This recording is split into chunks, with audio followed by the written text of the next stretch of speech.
এক দেশে ছিল এক সুন্দরী রাজকন্যা। প্রতিদিন বিকেলে সে রাজপ্রাসাদের বাগানে ঘুরতে যেত।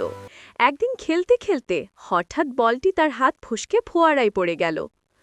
ওহ, আমার সোনার বল, আমি কিভাবে এটাকে ফিরে পাবো? ঠিক তখনই পানি থেকে মাথা বের করলো একটি সবুজ ব্যাঙ। ব্যাঙটি বলল, রাজকন্যা, আমি তোমার সোনার বল ফিরিয়ে দিতে পারি। রাজকন্যা অবাক হয়ে তাকালো। সে একটু ভয়ে আবার কৌতূহল নিয়ে জিজ্ঞেস করল, তুমি কি সত্যিই আমার বলটা দিতে পারবে?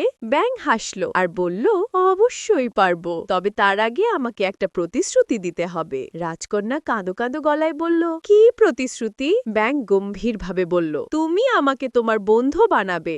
আমি তোমার সঙ্গে খাবো, তোমার পাশে বসবো আর তোমার ঘরে ঘুমাবো। রাজকন্যা ভেবেছিল এটা তো শুধু ব্যাঙ, তাই সে মিথ্যে প্রতিশ্রুতি দিল। কিন্তু রাতে দরজায় কড়া নাড়া শব্দ হলো, টক টক টক। রাজকন্যা দরজা খুলতেই দেখল সেই সবুজ ব্যাঙ দাঁড়িয়ে আছে। ব্যাঙ বলল, রাজকন্যা, তোমার প্রতিশ্রুতি মনে আছে তো? রাজকন্যার লজ্জা পেয়ে গেল। সে ভেবেছিল ব্যাঙ আসবেই না, কিন্তু বাবার কড়া নির্দেশে রাজকন্যা বাধ্য হল ব্যাঙকে ভেতরে নিতে। রাজকন্যা টেবিলে বসে খাচ্ছিল, ব্যাঙও প্লেটের পাশে লাফিয়ে বসে পড়ল।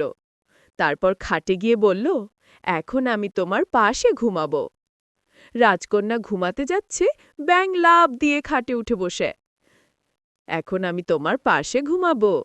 রাজকন্যা প্রথমে বিরক্ত হলেও পরে দয়া করে তাকে জায়গা দিল। হঠাৎ ব্যাঙের শরীর আলো ঝলমল করতে শুরু করল।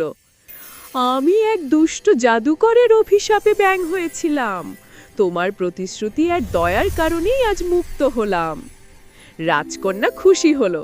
তারা দুজন ভালো বন্ধু হয়ে গেল। প্রাসাদে শুরু হলো আনন্দ উৎসব।